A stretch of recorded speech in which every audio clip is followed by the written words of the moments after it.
How to contact SHEIN customer service. Hello guys, this is Atticus and welcome back to another tutorial video. In today's video, I'll give you a tutorial on how you can contact SHEIN's customer service. So without any further ado, let's dive right into it. First, open up your SHEIN. After you do so, just log in into your account. Then you can head over to the bottom right corner on the Me section, where you'll find this section right here.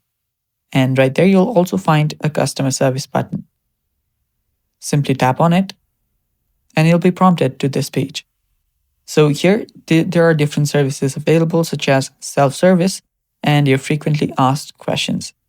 So you can basically find the answer you're looking for from here, which have already been answered, or you can also see this self-service option.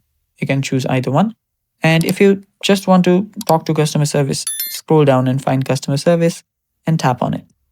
Now you can chat with customer service. So yeah, that's how easy it is. And that's all for today's video as well, guys. Thanks for watching. If you guys are new to our channel, don't forget to hit the subscribe button and stay tuned for more upcoming tutorial videos. Thanks for watching. Bye-bye.